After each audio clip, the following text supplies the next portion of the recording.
बिना गुरु वीरता बा जप तप ध्यान हो, गुरु से जब ज्ञान मिले, अरे गुरु से जब ज्ञान मिले, मिले भगवान हो, गुरु से जब ज्ञान मिले।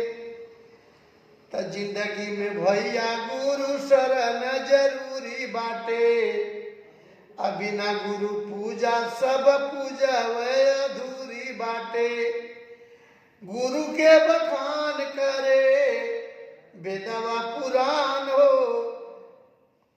गुरु के बखान करे वेदवा पुराण हो, गुरु से जब ज्ञान मिले, मिले भगवान हो, गुरु से जब ज्ञान मिले।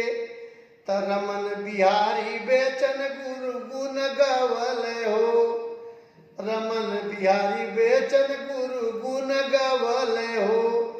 भोला विश्वनाथ, भोला विश्वनाथ जी के रैया बतावल हो। अरे जेडी बहादुर लाल जी, जेडी बहादुर लाल जी करे गुणगान हो, गुरु से जब ज्ञान मिले, मिले भगवान।